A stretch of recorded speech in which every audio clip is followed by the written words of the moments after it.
Muy buenos días. Bienvenidos al segundo día de nuestro evento Meso Innovación, Gobernanza, Territorios y Competitividad, organizado por el Centro Javeriano de Competitividad Empresarial de la Facultad de Ciencias Económicas y Administrativas de la Pontificia Universidad Javeriana, en asocio con el Observatorio Colombiano de Ciencia y Tecnología y la Red Latinoamericana de Innovación. A continuación escucharemos la conferencia Territorio, Innovación y Gobernanza, planes y acuerdos de ciencia y tecnología e innovación en los territorios más rezagados de Colombia. La conferencia será dictada por el Dr. Carlos Nupía, quien es comunicador social y periodista de la Universidad Externado de Colombia, máster en urbanismo de la Universidad Nacional de Colombia y doctor en ciencias políticas de la Universidad Friedrich de Berlín. Es autor del libro La política científica y tecnológica en Colombia, transferencia de aprendizaje a partir de modelos internacionales. Actualmente es el líder del área de Relaciones Internacionales y Política Científica del Observatorio Colombiano de Ciencia y Tecnología. Doctor Nupía, bienvenido. Bueno, muy buenos días. Muchas gracias a la Universidad Javeriana, a la Facultad de Administración y Ciencias Económicas por esta invitación y pues además por invitarnos a ser socios de este evento. Lo que yo les voy a contar hoy es un poco...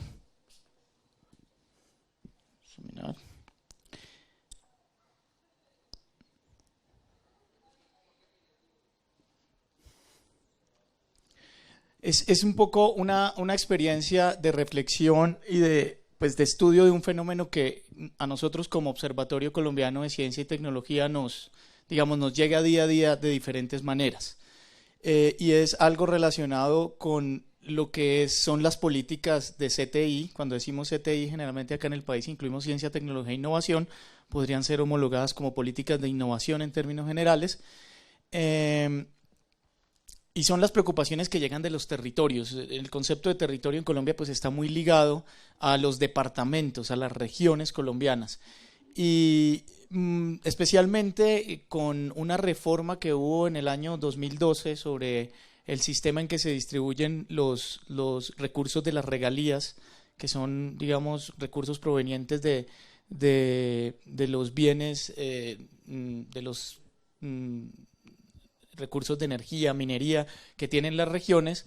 Hubo toda una reforma y en mi concepto, una sobreposición de financiamiento de CTI en el país, que empezó a hacer una competencia de alguna manera con ventanillas tradicionales de financiación de proyectos que estaban con una lógica más relacionada con la evaluación de pares, la evaluación científica, y ahora entró en términos de gobernanza un fenómeno interesante que es la participación de gobernadores y en alguna manera de alcaldes y de autoridades regionales en la priorización de temas y de financiación de ciencia, tecnología e innovación. Entonces, un poco a partir de digamos, vivir el día a día con regiones, con producir indicadores, con demandas de ese tipo de indicadores más aterrizados a las regiones, está un poco este ejercicio y esta charla que les voy a presentar hoy, que está relacionada con yo diría que hay varios, pero este es uno de los más juiciosos ejercicios prospectivos, digamos, que se ha realizado para CTI, que son los planes departamentales de ciencia, tecnología e innovación. Bien, en Colombia de una u otra manera hemos asumido, y eso lo ve uno claramente en la literatura, especialmente en la literatura institucional, que nosotros nos movemos bajo esta figura que son los sistemas regionales o los sistemas nacionales de innovación. Vamos, eso de una u otra manera ha estado presente a lo largo de la historia de la política científica del país y de alguna manera muchas veces los tomadores de decisiones lo trabajan sin pensar mucho en ello y sin llegar, digamos, a profundizar mucho en lo que ese concepto implica. Pero evidentemente el tema de la proximidad geográfica es fundamental, especialmente cuando hablamos de innovación y temas de empresas. Es decir, la idea del clúster está muy arraigada y de hecho hay una iniciativa, digamos, apoyada por una de las entidades, o por varias entidades, pero liderada por Impulsa, que es una de las entidades del país que mueve el tema de innovación, en la cual han hecho un inventario de clústeres sobre diferentes sectores. Ahorita en la siguiente diapositiva les muestro un poco el ejemplo, pero esto es el mapa de Colombia y estos son los números de clústeres que ellos han logrado identificar.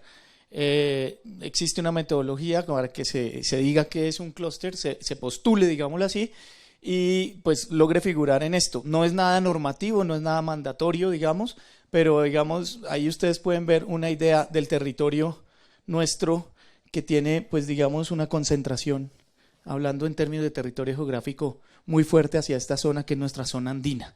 Y esta zona es una zona que hace muchos años se llamaban intendencias y comisarías, hoy todos son departamentos, o sea, Colombia está dividida en departamentos, y esta es una zona que contiene los departamentos que anteriormente eran considerados intendencias, comisarías, pero que generalmente es una zona selvática y una... Ah, gracias.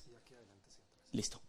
Es una zona caracterizada por limitar con el Amazonas, tiene allí digamos, una región biofísica relacionada con el Orinoco y con el Amazonas.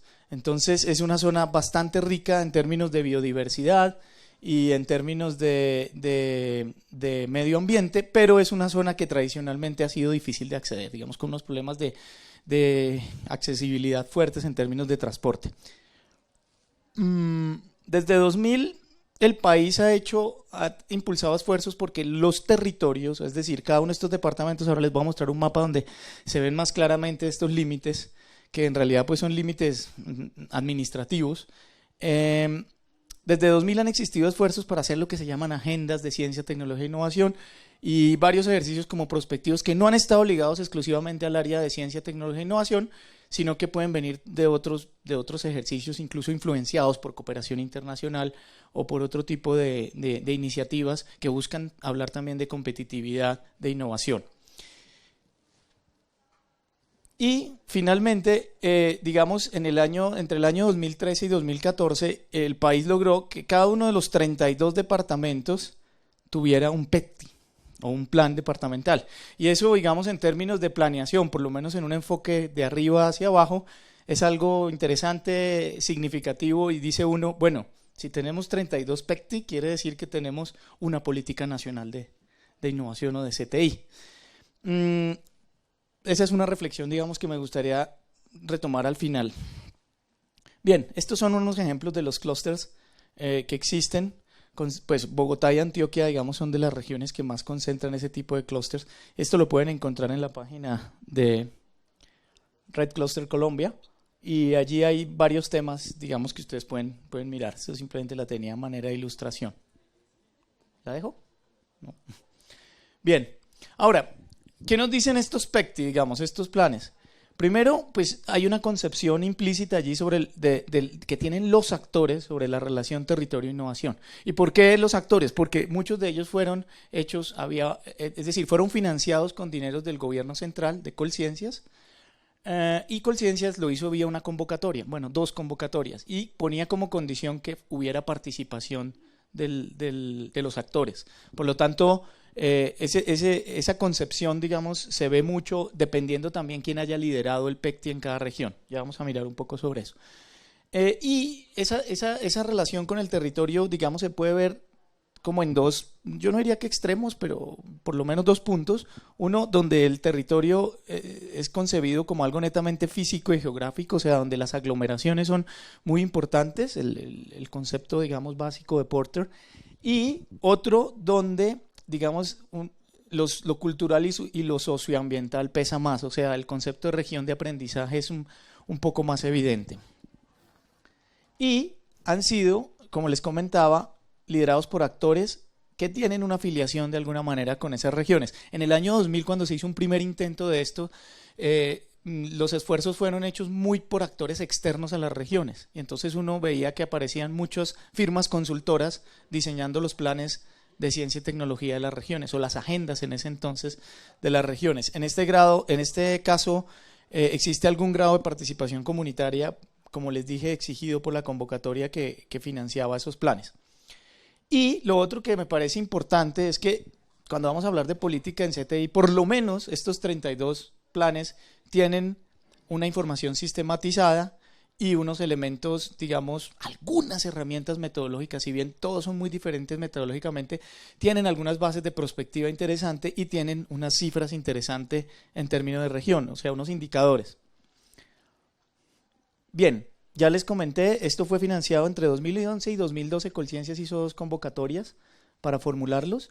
Actualmente existen 32 y esto es algo, bueno, yo trabajo desde la ciencia política con algo que se llama la política basada en evidencia. Entonces, digamos, en términos de políticas de innovación, esto puede ser, digamos, un reservorio de información bastante importante para toma de decisiones. Y algunos llegaron a recibir recursos del Banco Interamericano, de hecho, algunos de desarrollo, algunos de estos fueron financiados por recursos que se tenía con un crédito entre Colombia y el BID.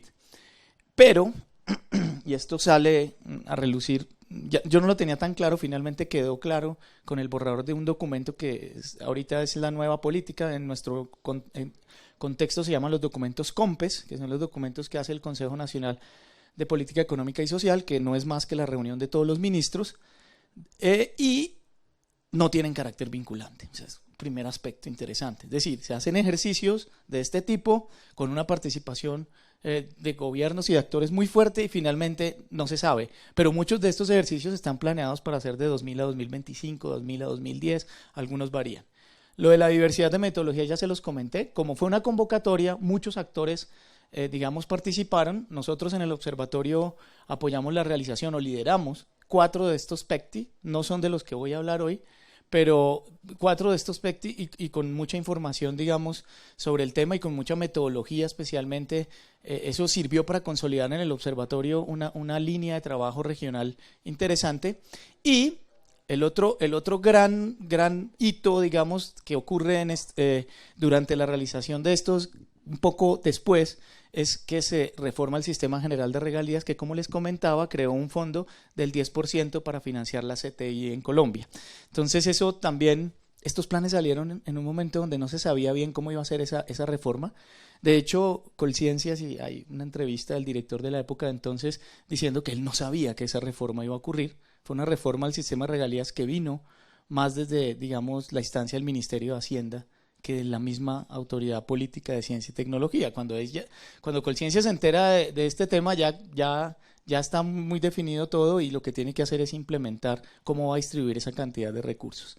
Y hoy en día, entonces, si uno va y pregunta a la autoridad, el tema de los PECTI es un poco invisible, digamos, está ahí, no está, pero se ha reemplazado con algo que se llaman acuerdos regionales de CTI, que ya son, digamos, unos ejercicios de priorización de proyectos de una u otra forma relacionados con los PECTI. Yo no estoy tan seguro, tuve la oportunidad de asistir a uno la semana pasada en Cali, y allí se firman con los gobernadores, además de tener un efecto mediático, digamos, interesante, en el que un gobernador firma un documento y quedan unos proyectos, pues, digamos, la relación con unos ejercicios de fondo de articulación y de diseño de política basada en PECTI no es muy claro. Bien, este es, digamos, cuando fueron publicados, digamos, entre 2012 y precisamente en 2012 es cuando sale la reforma regalías. Algunos de los PECTI logran incorporar en sus instrumentos de financiación el tema de regalías, otros no, digamos, estos que están aquí atrás no tenían muy claro, y estos que están en la cresta de la producción tampoco lo tenían muy claro. Estos son los años en que fueron publicados. Bien, aquí ustedes pueden ver una diversidad de carátulas, digamos, que también, digamos, nos da una idea de los PECTI y de los actores que los lideraron. En algunos casos universidades regionales, en algunos otros casos universidades propias de la región o del departamento, en algunos casos universidades cercanas o centros, digamos, de prospectiva o de pensamiento, o alianzas, en este caso, por ejemplo, con empresa privada también para el diseño de ellos. Este fue uno de los que realizó el observatorio. Guajira. Bueno, este es otro de los del observatorio, el rojo. Y uno interesantísimo, porque nosotros territorialmente, digamos, San Andrés y Providencia, aparte que es la región insular de Colombia, aparte de un inconveniente que tuvimos hace unos 3 años que volvió, que siempre saca la región a flote, digamos, es una región, hoy salió... Es una región de alguna manera invisible en términos de planeación de CTI. Bien, esto es una curiosidad y ya más mía. Estaba mirando el número de páginas que tienen cada uno de los PECTI y oscilan entre análisis de 676 hasta 62 páginas. Es decir, No hay una metodología, no quiere decir de ahí se puede deducir, habría que mirar bien, pero digamos hay unos análisis más extendidos, más profundos, con mucha información, con muchos anexos, digamos, y otros, digamos, más focalizados. No quiere decir que unos sean mejores que otros, es simplemente, digamos, una idea inicial. Estas son las instituciones que lideraron y estas fueron las regiones en las cuales se lideró. Estos son los departamentos colombianos, estos de acá. Y hoy vamos a hablar de estos, que fueron liderados por la Universidad Nacional Sede Amazonía. Generalmente universidades, en este caso un grupo de investigación y gestión. Bueno, ahí ustedes pueden ver, interesante este caso de una red de agencias de desarrollo local liderando cámaras de comercio, otros actores muy importantes en el sistema que han cobrado fuerza, digamos, en el trabajo de estos diseños de políticas regionales. En fin. Bien, estos límites son los departamentos. Y como ustedes se pueden dar cuenta, esta región es una región caracterizada, digamos, ya les había dicho, por su contacto con la Amazonía, digamos, es la Amazonía colombiana y la Orinoquía, y tiene una caracterización biofísica muy fuerte en términos fluviales. Bien, lo que yo les voy a mostrar un poco es algo de lo que dicen estos tres PECTI, que son territorios que tradicionalmente no figuran. Digamos, la pregunta es un poco, si fuéramos a mirar Cundinamarca, donde está Bogotá, o si fuéramos a mirar el Valle del Cauca, donde está Cali, o Antioquia, donde está Medellín, pues hay unos ejercicios que ustedes ya habrán conocido más, muy relacionados con la literatura que de pronto ustedes trabajan en temas de sistemas regionales de innovación, pero estos tres son, primero, departamentos limítrofes, digamos, de frontera. Segundo, dificilísimos de conexión, las capitales quedan casi en las fronteras.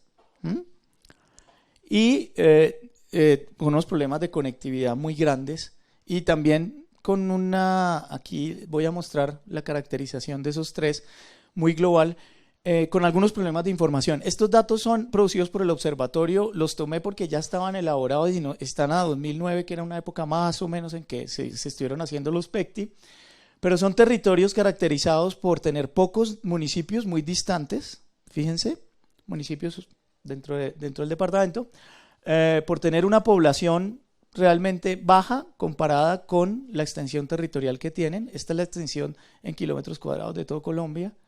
Esta es la de esta región.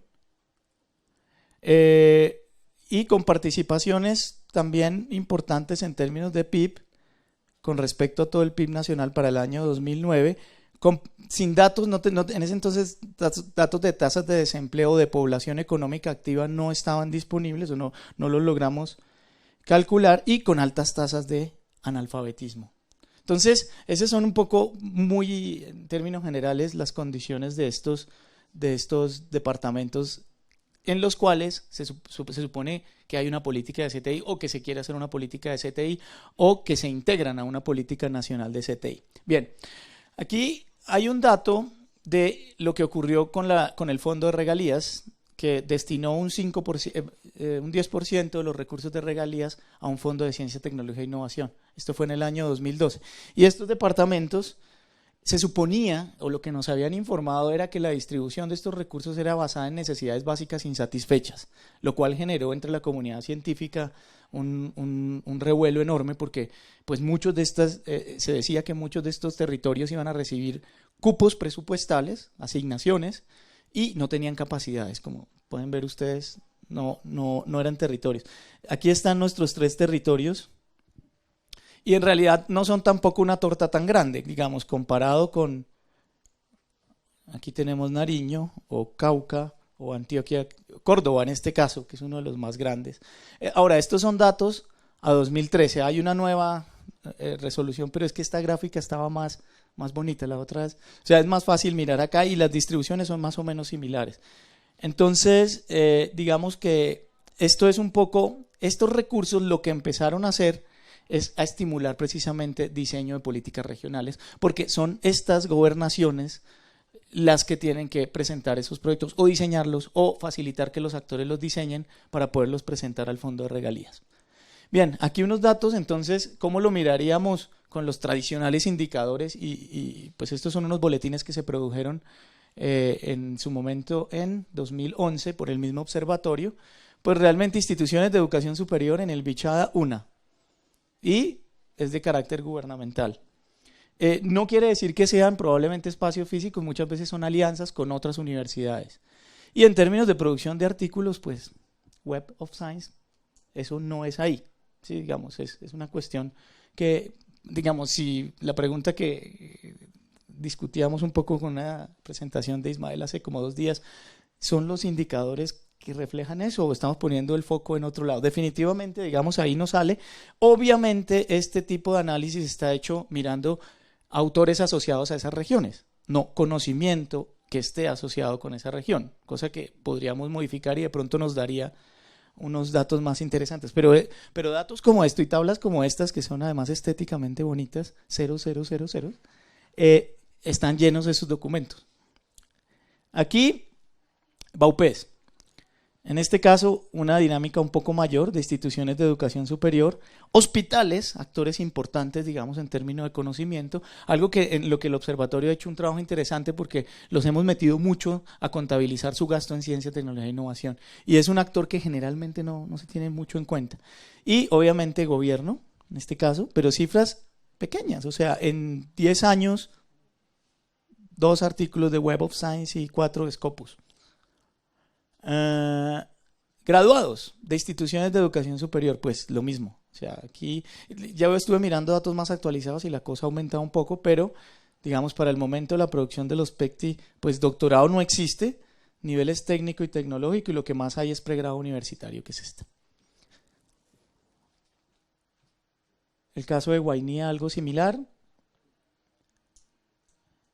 Y BAUPES, lo mismo. Digamos, se corresponde un poco con estos procesos de masificación de educación superior, pero, digamos, en su momento era un poco esto. Bien, es decir, leer estos documentos es, además de un poco tedioso, es difícil porque hay mucha terminología y mucha cuestión de región, pero de todos modos, digamos, una visión muy general, nosotros como observatorio tratando de entender esto, es tratar de mirar un poco las características generales de estos departamentos. Digamos, este plan, por ejemplo, en Bichada, estos 2 planes se parecen mucho, este no se parece tanto en términos metodológicos. Este no presenta, digamos, una descripción detallada de los problemas, por ejemplo, de orden público o de contexto, o, por ejemplo, de problemas de la reflexión del conocimiento en el marco de la relación norte-sur y del conocimiento imperial, digamos que dominó mucho de estas regiones en el siglo XIX e incluso antes y desde la conquista, porque los análisis y las motivaciones de estos 2, por ejemplo, hacen mucho énfasis en el extractivismo, ¿cierto?, que movió mucho conocimiento, eran regiones de caucho, productoras de caucho especialmente, y eso movió mucho, incluso pues algunos planes hacen referencia a las visitas de científicos como Humboldt, Bonpland, que pasaron por estas regiones, digamos, en su momento recogiendo información, pero evidentemente son regiones como que existen allí en términos de reservorio de información, más no como un trabajo más activo. La idea de territorio, aquí hay una idea mucho más competitiva, tal vez por el uso de la información, se logró tener información mucho más detallada de cadenas agroindustriales y este tipo de cosas. Aquí no, aquí digamos un poco la fuerza fue en un nivel territorial marcado por la relación con la Amazonía, digamos, lo cual los hace parte no de solo ese territorio colombiano, sino de la totalidad de la Amazonía y otros territorios más a escala micro donde están las autoridades indígenas, muy fuertes. De hecho, ahorita les cuento algún dato, una anécdota sobre eso.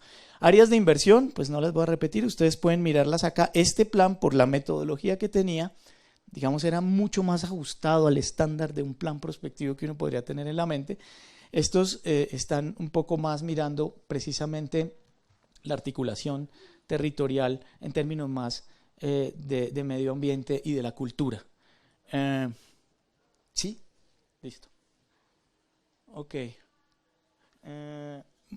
Esta es simplemente una idea de una matriz que estamos trabajando a partir de Chaminade y de un grupo que tratan de mirar sistemas regionales de información, de innovación, y este sería el nivel más avanzado. Por supuesto, nada de lo que hemos visto cuadraría allí, pero podríamos, digamos, este es un ejercicio a seguir tratando de mirar este tipo de factores en esos territorios. Bien, finalmente, digamos un poco la reflexión era saber si uno puede hablar de una política nacional hablando de 32, con evidencia de 32 diferentes. Digamos, eso es un reto interesante. Cuando nosotros nos tocó hacer en el observatorio un trabajo del Background Report de la OCDE, nos preguntaban cómo era el sistema y lo tratábamos de describir y describíamos yo creo que el sistema para el 40, 50, 60% del territorio, no este que les acabo de contar. La Agenda de Desarrollo Socioeconómico versus agencias de investigación e innovación, evidentemente es una tensión que aparece, digamos, en todos estos planes. Bueno, ya les había hablado un poco de esta relación entre conocimiento tradicional, que es muy fuerte, y laboratorios de intereses, yo los he puesto así occidentales, espero no suene tan fuerte, pero es reiterativo, digamos, en estos planes. Son sistemas inmaduros y no sofisticados en términos de la teoría de la literatura de esto, de sistemas regionales de innovación. Y la pregunta es si podrían llegar a funcionar más redes que conectaran, digamos, con la parte más andina. Y esta es la última. Territorios con poca población y gran extensión física. ¿Cómo podría hacer política nacional con estas características, no? Digamos, un poco lo que acabamos de ver. Pocos indicadores específicos, el foco ilumina solo una parte de la realidad, tal vez podemos mirar otro tipo de indicadores. Y definición de líneas concertadas con comunidades. El tema de la consulta previa, que es un tema legal con comunidades científicas, está teniendo peso sobre proyectos de innovación en el país. Entonces, eso es más o menos. Muchas gracias y espero no haberme pasado mucho. ¿No me avisaste cuando faltaban? Sí.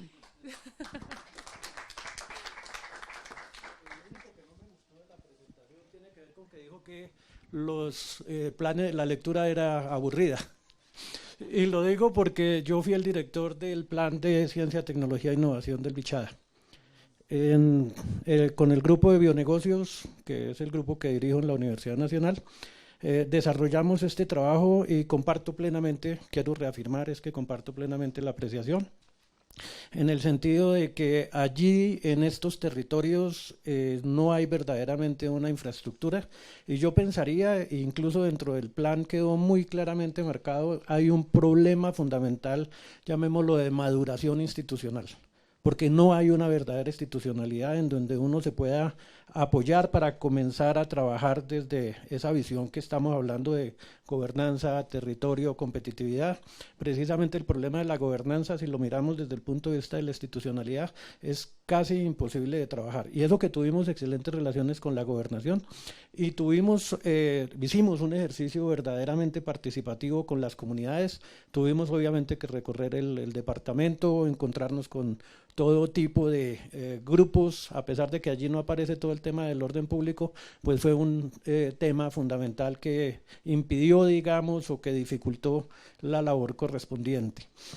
Quiero agregar algo que, como para tenerlo en cuenta, en por qué en el último tiempo ha crecido, por así decirlo, esa cifra de graduados, profesionales, estudiantes y demás en estas regiones, especialmente en la Orinoquía, y lo mismo seguramente ocurre en la Amazonía, porque en la Universidad Nacional ha desarrollado un programa especial de inscripción y de registro, de aceptación, llamémoslo así, de profesionales o de futuros profesionales en estas regiones. Es un programa particular en donde se ha descentralizado completamente lo que es el proceso de selección. No cumplen o no deben cumplir los mismos requisitos que se cumplen cuando se quiere entrar formalmente en las sedes andinas a la Universidad Nacional, sino que se reconoce la especificidad del territorio y la debilidad de la educación.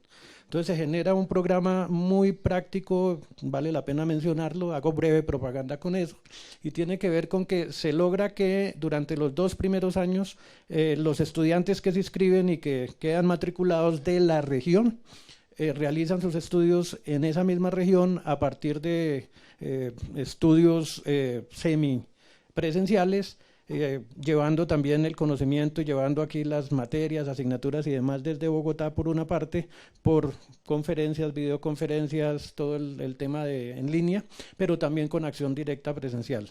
Y se logra finalmente a los 2 años, a veces en un año, eso depende de cada uno de de las especificidades de la profesión que hayan escogido los estudiantes, que entren en las sedes ya grandes de la universidad, que vengan a estudiar aquí y se comprometen, es un valor agregado, se comprometen a regresar a sus regiones para realizar ya sus trabajos de grado y para que sigan comprometidos con su región respectiva.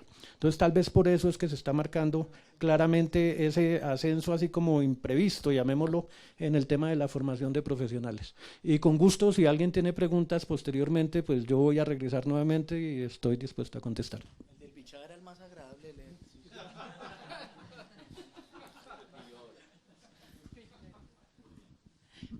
Muchísimas gracias por su intervención.